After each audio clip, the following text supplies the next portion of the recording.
जो द्वितीय क्रम है उसमें पुनः मैं चाहूंगा कि शुभांगी गुरु जी इस मंच की शोभा बढ़ाएं। शुभांगी गुरु जी। बोला।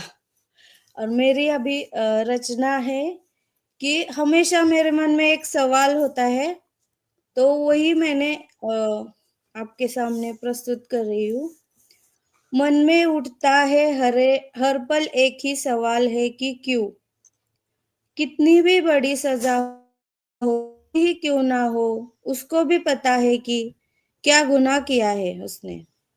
हमें जो मिली है सजा, मगर एक ही सवाल है कि क्यों।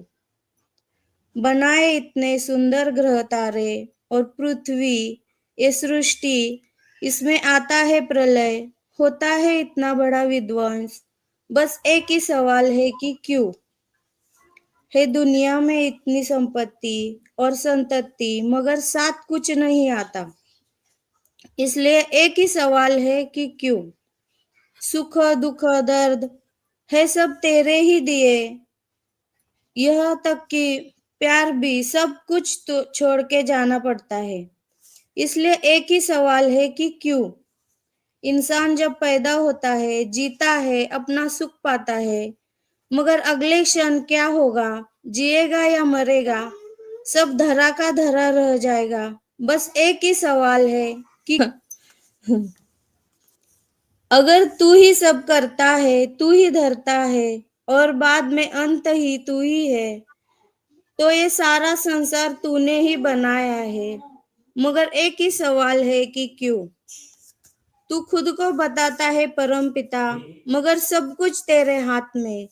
जीवन, आत्मा है, शरीर, सुख दुख, मिलना बिछड़ना, प्यार मोहब्बत, दया, क्षमा, शांति, ये दिल दिमाग सब कुछ, मगर एक ही सवाल है कि क्यों।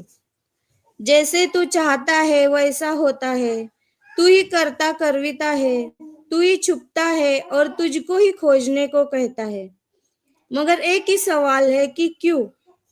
कितने हैं धर्म जाति मान मर्यादा, मगर सब में रहता तू एक ही है, तो सबको तूने बनाया, मगर एक ही सवाल है कि क्यों।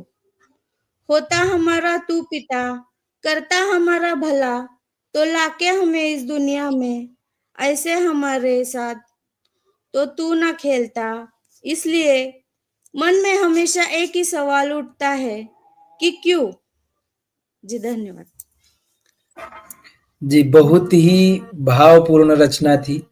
इस क्यों का जवाब तो शायद हम सभी लोगों में से किसी के पास नहीं होगा, और ये क्यों ही है जो हम सभी लोगों को एक अकर्मण्यता से बचाता है, और हम लोग खोजबीन में लगे रहते हैं कि समाज और इस अपने देश की